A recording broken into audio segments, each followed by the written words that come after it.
নেশার অন্ধকার থেকে যুব সমাজকে ফেরাতে খেলাধুলাকে হাতিয়ার করছে রাজ্য সরকার।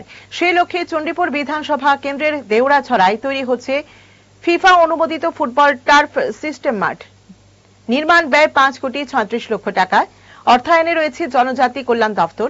সোমবার নির্মাণস্থল পরিদর্শন করেন দপ্তরের মন্ত্রী বিকাশ দেববর্মা। তিনি জানান, এই মাঠে খেলাধুলার প্রতি উৎসাহ বাড়লে ছাত্রছাত্রীরা নেশা থেকে দূরে থাকবে এবং মানসিক ও শারীরিক বিকাশ লাভ করবে। অভিভাবকদেরও এতে ভূমিকা নেওয়া উচিত বলে মত দেন মন্ত্রী। স্থানীয়দের আশায় এটি ঊনকোটি জেলার ক্রীড়াক্ষেত্রে নতুন দিগন্ত উন্মোচন করবে।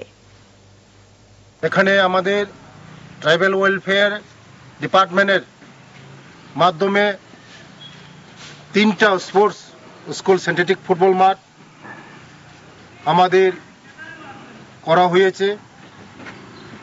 কৈলাসহর, দেউড়াছড়া, কিল্লা আর মুঙ্গিয়াকামি। অলরেডি 2টা ফিফা সার্টিফিকেট আমরা পেয়েছি, কমপ্লিট সার্টিফিকেট পেয়েছি।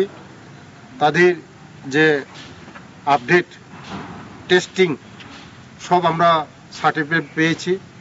কিছুদিনের মধ্যে আমরা 2টা ফুটবল মাঠ, সিনথেটিক ফুটবল মাঠ আমরা ওপেনিং করব।